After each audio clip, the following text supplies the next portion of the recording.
Hello everyone, sparks and spice stories আরেকটা নতুন ব্লগে তোমাদের অনেক অনেক স্বাগত। এই সকাল সকাল নিচে নেমে দাঁড়িয়ে আছি একটু ওয়ালমার্ট যাবো বলে।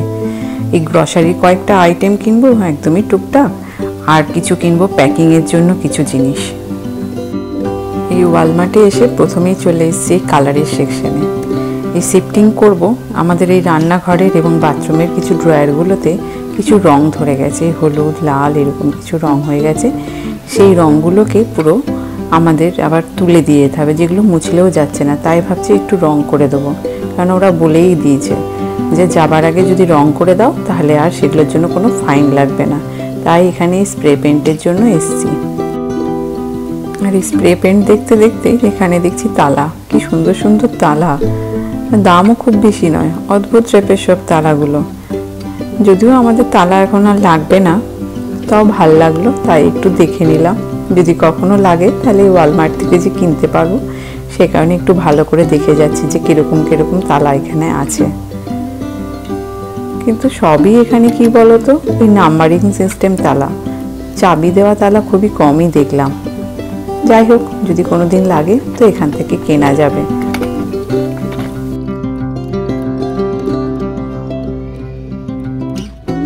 আমাদের দেশের স্কুলের সেশন এন্ড হয় মার্চ মাসে এবং স্টার্ট হয়ে যায় এপ্রিল মাসে, কিন্তু এখানে এই মে মাসে স্কুলের সেশন শেষ হয়ে যায় এবং শুরু হয় সেই আগস্ট থেকে। তাই দেখো এখানে এই টাইমে এনজয় করার জন্য কত কিছু জিনিস চলে এসছে। এই কায়াকিং করার মতো বোটও চলে এসছে। এইসব সমস্ত জিনিস এই ওয়ালমার্টে পাওয়া যায়।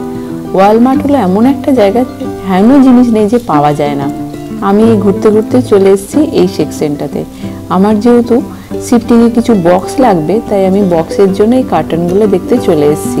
দেখছি যে কি সাইজের নেব, স্মল না লার্জ না মিডিয়াম।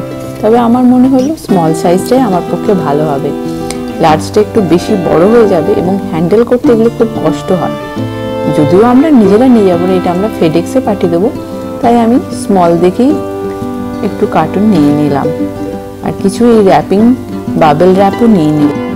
এই বাবেল র্যাপগুলো না প্লেট কাপ এগুলো র্যাপ করতে খুব সুবিধা হয়। এগুলো যদিও আমাদের সাথে লাগেজেই যাবে, তাই এই একটা বাবেল র্যাপের রোল নিয়ে নিলাম। আর বক্সগুলোকে ফিক্সড করতে গেলে টেপ তো লাগবেই, তাই এখানে দেখছি কোন টেপটা কাজে লাগবে, তাই দেখে শুনে এখান থেকে একটা টেপও নিয়ে নিলাম।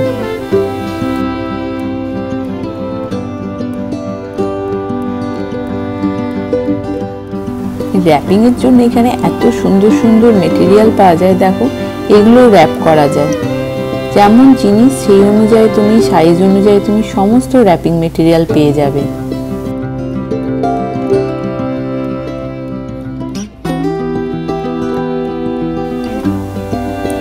এই নোটপ্যাডগুলো বা ডায়েরিগুলো দেখো কি সুন্দর। এখানে স্টুডেন্টদের অ্যাট্রাক্ট করার জন্য প্রচুর সুন্দর সুন্দর জিনিস পাওয়া যায়। দেখলেই মনে হয় আবার পড়াশোনা শুরু করে দিই, এবং দামগুলোও কিন্তু এগুলো খুব রিজনেবল।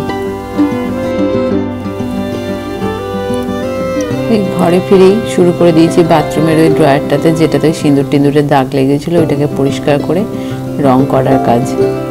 এই রং করতে বেশ ভালোই টাইম লাগে, আর মুখে না ঢেকে নিলে না রঙের গন্ধটা গলায় যেন গিয়ে আটকে থাকে, আর শরীরের পক্ষেও ভালো নয়। তাই মুখটাকে পুরো ঢেকে নিয়েছি, ঢেকে নিয়ে এই রং শুরু করে দিয়েছি।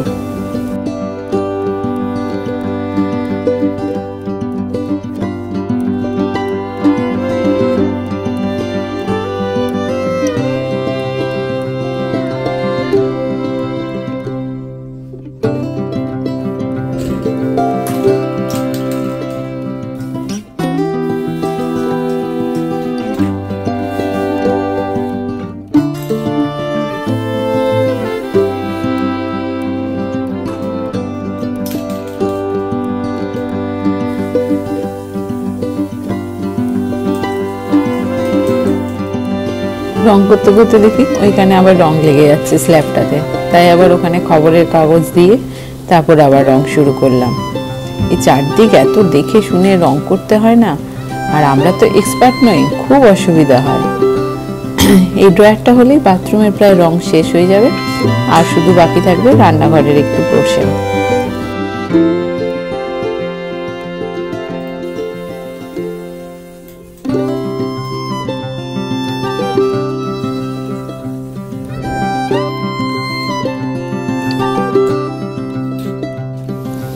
রান্নাঘরের উপরের র্যাকগুলোতে আমার হাত যাবে না, তাই ডেকে আনলাম হাজব্যান্ডকে, ওকে দিয়ে বাদবাকি রঙগুলো কমপ্লিট করালাম। হাতে এখন 1 সপ্তাহ টাইম আছে, এখন রঙটা করে নিলে একদম যখন আমরা চেঞ্জ করব বা হ্যান্ড ওভার দেবো তখন আর অসুবিধা হবে না, পুরো রঙটাই শুকিয়ে যায়। দুপুরে খাওয়া দাওয়ার পর একটুখানি প্যাকিং নিয়ে বসেছিলাম। এই 2খানা বক্স প্যাক হয়ে গেছে আর 1খানা এখনো বাকি আছে, ওইটা লাগবে কিনা এখনো জানি না, দেখি। আর এদিকে বাকি আছে ভ্যাকুয়াম ক্লিনারটা। ভ্যাকুয়াম ক্লিনারটা এখনো বক্সে ঢোকানো হয়নি, পরিষ্কার করে রেখে দিয়েছি। এটাকে আবার পার্টসগুলোকে খুলে তারপরে ওই বক্সে ঢোকাতে হবে, ওইটা 5 মিনিটেই হয়ে যাবে, তাই এখন রাখা আছে। সারাদিনের পরিশ্রমের পর রাত্রে আর বেশি পরিশ্রম করে রান্না বান্না করার ইচ্ছা হচ্ছিল না, তাই ঝটপট বানিয়ে নিলাম চিকেন কর্ন স্যুপ আর তার সাথে একটু পাউরুটি। খুব সিম্পল ওয়েতে এই চিকেন কর্ন স্যুপটা বানিয়েছিলাম। আমাদের কাছে একটু ম্যাগি কিউব ছিল, ম্যাগি কিউব দিয়ে দিলাম, এমনি ফ্লেভার চলে এসেছিল। তবে এখানে আমরা একটা কাজও করেছিলাম, যেটা হচ্ছে একদম ডিমটাকে ফাটিয়ে ডাইরেক্ট দিয়ে দিয়েছিলাম, এবং ডিমটা যখন বাটিতে তুললাম না, দেখতে দারুণ লাগছিল।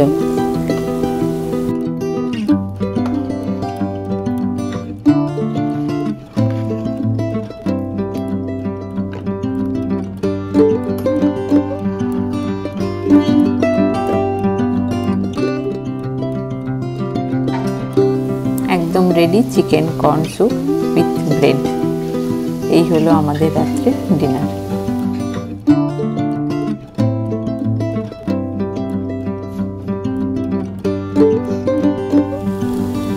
রাত্রে ডিনার সেরে একটু ইভিনিং ওয়াকে বেরিয়েছিলাম। হালকা হালকা হাওয়া দিচ্ছিল আর খুব গরমও ছিল না, বেশ ভালো লাগছিল হাঁটতে। চলো রাত্রে আমাদের সোসাইটিটা কেমন লাগে একটু ঘুরে দেখো।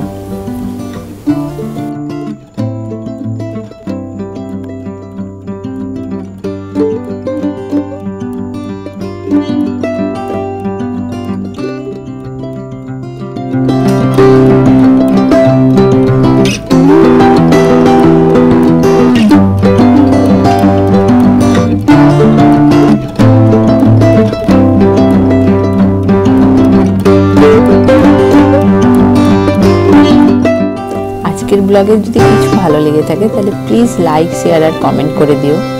আর যদি সাবস্ক্রাইব না করে থাকো তাহলে সাবস্ক্রাইব করে দিও। আজকের ব্লগটা তাহলে এখানেই শেষ করি, আবার দেখা হবে আরেকটা নতুন ব্লগে।